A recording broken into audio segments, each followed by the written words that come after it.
اور اللہ کے نبی نے کہا اکرموا اصحابی، جوانوں کو کہتا ہوں، کمپیوٹر استعمال کرنے والوں کو کہتا ہوں، موبائل استعمال کرنے والوں کو کہتا ہوں، اپنے بچوں کو کہتا ہوں، اہل حدیث کا عقیدہ نوٹ کر لو، جس طرح ناموس نبوت اور رسالت میں لا نفرق بین احد من رسولی، اسی طرح شرف صحابیت میں جس طرح ابو بکر ہیں اسی طرح علی ہیں، اور جس طرح علی ہیں اسی طرح معاویہ ہیں۔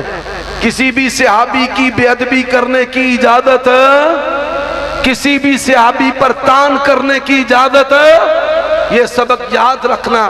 عقیدہ توحید کو نشر کر، رسالت کو سنت کے ساتھ نشر کر، احترام صحابہ کو نشر کر، اللہ اسی پر زندہ رکھے، اسی پر مارے، اس پہ مر گیا تو انشاءاللہ جنت تیری ہے۔ وآخر دعوانا ان الحمدللہ۔ اللہم زد فزد، جزاک اللہ، بارک اللہ، اللہ آپ کے علم میں، عمر میں، اللہ ہمارے ان علماء کی قدم قدم پہ حفاظت فرمائے۔ احباب تشریف رکھیں، جیسے